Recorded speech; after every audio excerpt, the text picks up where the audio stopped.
24 કલાકમાં 16 ઇંચ વરસાદ નોંધાયો છે। વરસાદને પગલે શહેરના અનેક વિસ્તારો સંપર્ક વગરના થયા છે।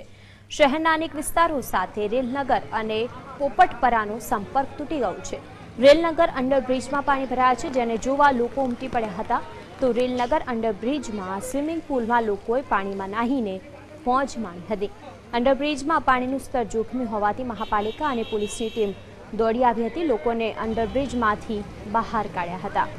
તો જે અંડરબ્રિજ હતો રાજકોટમાં, તેમાં પણ પાણી ફરી વળ્યા હતા, જેને જોવા માટે મોટી સંખ્યામાં રાજકોટવાસીઓ ઉમટ્યા હતા।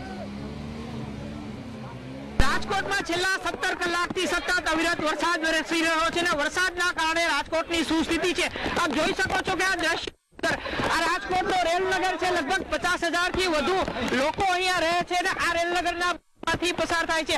આ બ્રિજ હાલ સ્વિમિંગ પુલ બની ગયો છે અને રાજકોટના રેલનગરના જે રહેવાસીઓ છે તે આ પાણીનો આ સ્વિમિંગ પુલનો આનંદ માણી રહ્યા છે।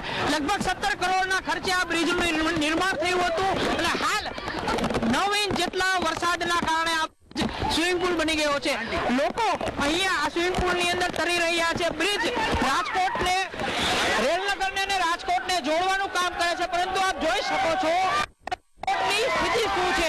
રાજકોટવાસીઓ હાલ ચોક્કસ વરસાદને આવકારી રહ્યા છે, વરસાદનો આનંદ માણી રહ્યા છે અને સ્વિમિંગ પુલની અંદર નાહી રહ્યા છે, પરંતુ આ ખૂબ જ જોખમી છે, લોકો માટે જોખમી છે। અહીંયા સ્વિમિંગ કરી રહેલા બાળકો માટે પણ આ વસ્તુ જોખમી છે। તંત્ર દ્વારા હાલ અહીંયા કોઈ જ વ્યવસ્થા ઊભી કરવામાં નથી આવી તેવું લાગી રહ્યું છે, પરંતુ એક વાત ચોક્કસ છે કે રાજકોટવાસીઓ વરસાદ ખૂબ જ એન્જોય કરી રહ્યા છે। કેમેરામેન રવિ ચાવડા સાથે મયુર સોની, GSTV રાજકોટ।